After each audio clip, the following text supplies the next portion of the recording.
Trojan Felly, what's up, man? USCJ here. It's the top of the morning. Listen, I hope everybody is getting ready to get up, get out, and make some things happen this morning. Listen, USC still riding high on the big win against Wisconsin, man. Look, it's still go time. It's on and popping. It's on and cracking. You guys already know where you can find me. It's going to be USCJ32 on Instagram, USCJ32 on Twitter. Now, I got a word that possibly we're going to talk about USC. We're going to talk about their defense. We're going to talk about a little bit of an offense. I want to talk about the offensive line as well. Some things that we may need to do in reference to the offensive line. However, I got word that possibly there's a player on defense that it may be possibly taking the red shirt today. It hurts because he's a big time player. I got big time love for him.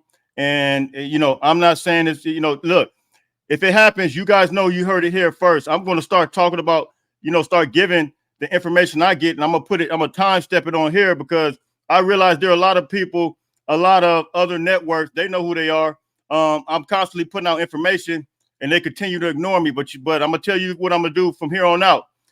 Information that I've had, I'm going to time step them. And then when they don't acknowledge that they saw it here first, and that I put it out first, I'm going to start calling them out. So there's a person that possibly could, you hearing it here first, and I hope it doesn't happen. From my understanding, they're still considering maybe staying, but it's a possibility that this person could be taking a red shirt. And let's just stay tuned to see what happens. If it doesn't happen, don't worry about it. But if it happens, you guys heard it here first. Now, let's get to a couple of things real quick as it relates to this USC football team. When you're talking about the defense, I want to talk about the defensive line. They really held their own.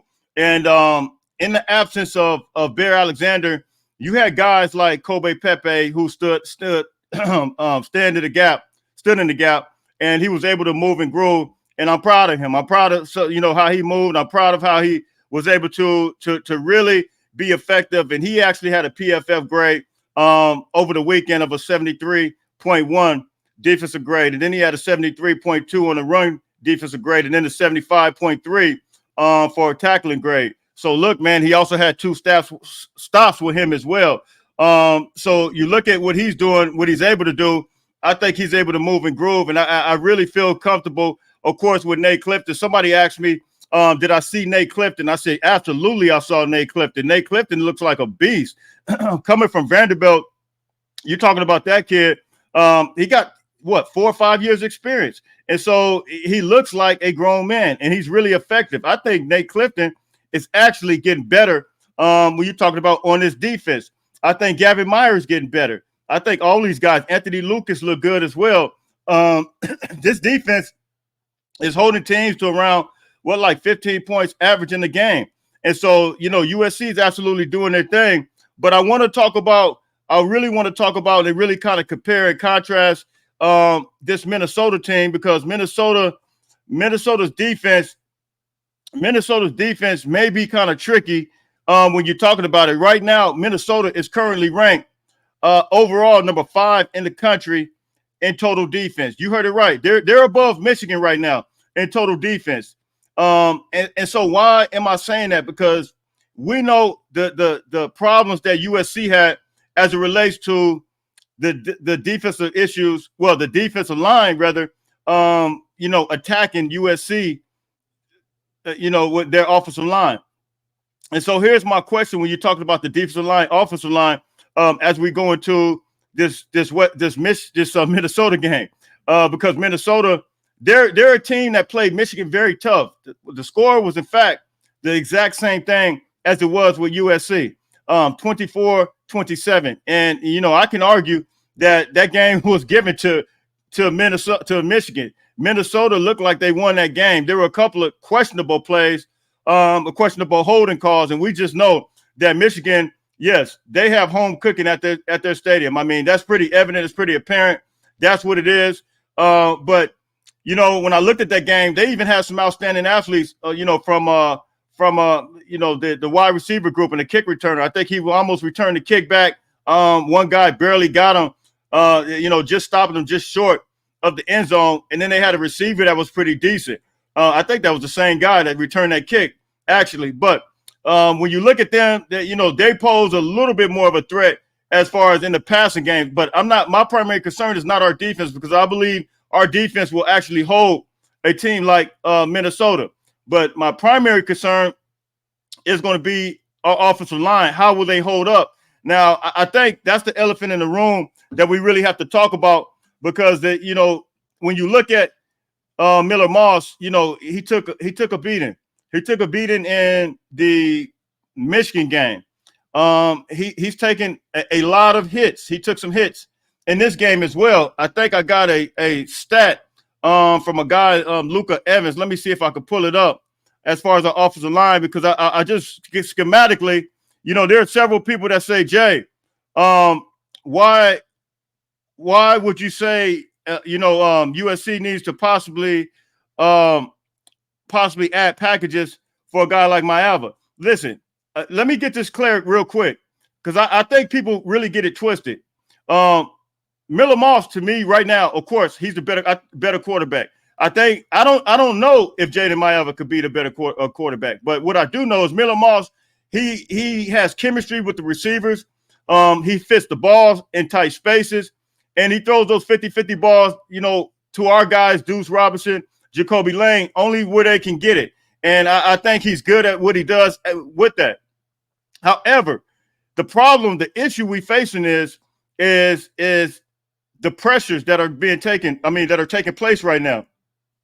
Like the time, Miller is only going to go as far as the offensive line will allow him to go.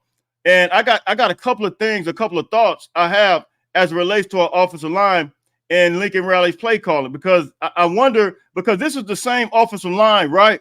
This is the same offensive line we had last year with Caleb, but it does seem like more pressure is being applied this year opposed to last year. And let me give you an example. Luka Evans from the Orange County Register, he put this up right here. He says 14 pressures, 10 hurries allowed versus Wisconsin by USC offensive line. This is per PFF. Left tackle, and we're not calling anybody out. We're just talking about, and I want to consider the play calling as it relates to this. It says left tackle Elijah Page was improved from last week. But it was still 4 pressures, 3 hurries allowed, no pressures, hurries, and 32 snaps for Amos Talele at right guard. Now, the question I'm asking, and I want to know is, I keep hearing everybody say Lincoln Riley's play calling. Lincoln Riley's play calling. I want to know, is Lincoln Riley's play calling, because we see it seemed like it was the same way every game. For the most part, it seemed like Michigan, the play calling was the same, and the play calling for Wisconsin was the same. But my question is Lincoln Riley used to a quarterback that's able to create?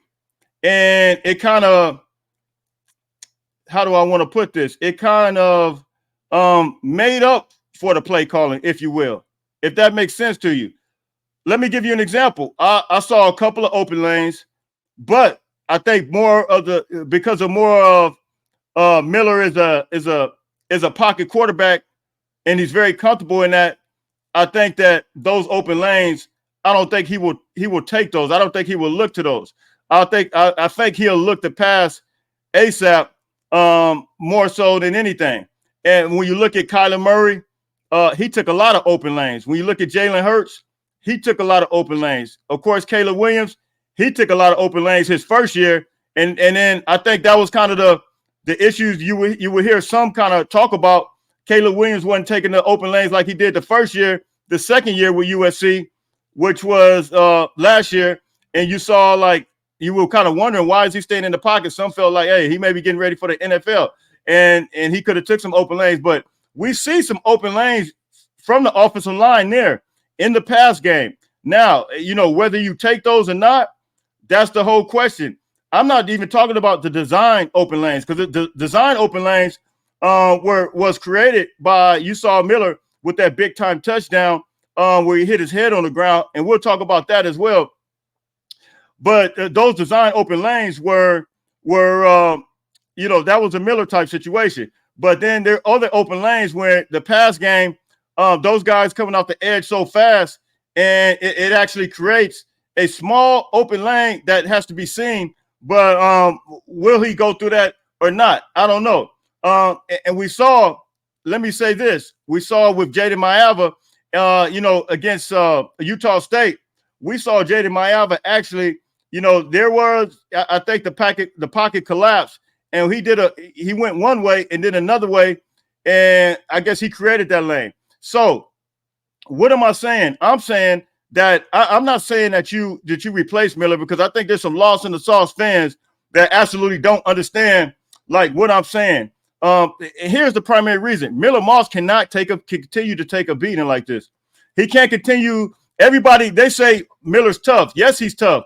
But then how long will tough turn into, man, he's been hit too many times? I think, yes, he's young, but you cannot continue to take those type of beatings. And this is college football. This is not high school football. These are some big guys. These are guys that do dirty things when they sit on top of you. And you don't want him standing in the pocket and sitting there till he takes some brutal shots. And I think it's important that we really, come, just be correct about it and really understand that, look, it's a difference from being tough, but then it's a difference from, being overly tough to where you're getting hurt. The last thing we need is Miller to get hurt, because as I stated, Miller is, he is the one who throws those balls up, those touchdowns to Jacoby Lane. He is the one that throws the balls to Deuce Robinson, and he fits those throws in the very, very tight spots. So look, man, I want you guys to hit me in the comment section. And does Lincoln Riley's play calling, is it a play calling that has pretty much been the same as it is, but because of the quarterback was a little bit more mobile? That's the question I want to know. Does that kind of make it look like, now that the quarterback is not as mobile and more of a pocket quarterback, does it make it look like Lincoln's play calling is pretty much, how do I want to say it? Vanilla. I just want to know from you guys, man. So you guys can hit me in the comments.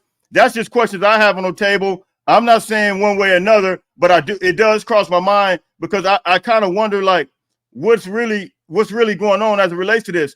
Is this offensive line, as bad as what people are saying, or do we have to do something different as it relates to, maybe taking some of those lanes? I don't know. I really don't. I'm just throwing it out there. Because I think that this is going to be the offensive line that we have. We saw that Elijah Page, he started a game. I just think this is the offensive line that we're going to have. And so I think this is what we're going to have to work with. I think they're going to get better and better. And these are the kind of defenses that we're going to face. We're going to face defenses that are absolutely, that they're going to try to bring it more so than the Pac-12. I think the Pac-12 defenses, they were more of a coverage defense. And so we will see, more of a coverage type situation, opposed to these guys are absolutely, they're going to run some cover two, some zone, all kinds of things like that. And so these are the things that we're going to have to be prepared for. They're going to do some blitz. So look, I need you guys to hit me in the comment section. I think our offensive line will get better, but I think we have to change up. I don't know, the blocking technique. Those who are expertise in offensive line, you guys can tell me. And hit me in the comments, and you guys can tell me what you think. That's what I have for today, man. Those are some thoughts. And also, I'll take a look real quick, and you guys can tell me what you think about the AP poll. The AP poll is somewhat, I'm good with it. I'm definitely good with it.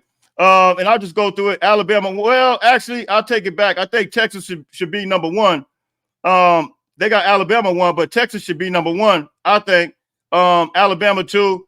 Ohio State 3, Tennessee 4, Georgia 5. You guys can argue that, man. I'm not even going to, whatever, because, they're going to keep them whether I want it or not. They're going to keep that the way it is. Oregon 6, Penn State 7. Miami has no business being number 8. That's the way I feel. Missouri has no business being number 9. Michigan number 10. Cool. I can argue, just because Michigan beat us, put them at 9. I think we could be at number 10. But I'm good. I'm good where we're at number 11. I'm not even going to argue or cry about that. Ole Miss, number 12. All right, whatever. But they lost against a team that in Kentucky that almost beat Georgia, but then they lost against South Carolina at home, 35-6. That's what Kentucky did. LSU 13. Yeah, the jury's still out on them. We'll see what happens. Notre Dame 14. I guess Clemson number 15. Then you got number 16 Iowa State. BYU 17. Utah's going to be 18. They lost against an unranked Arizona team and got beat bad.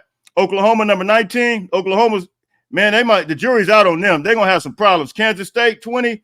Boise State is number 21. Louisville 22. Indiana 23. Illinois is a tough team. They play Penn State tough. They're 24. Then UNLV is 25. So that's what I have for you, man. Look, you guys hit me in the comments, man. You guys tell me what you think. Like, share, subscribe. Listen, I need everybody that comes on. Make sure they hit that like button.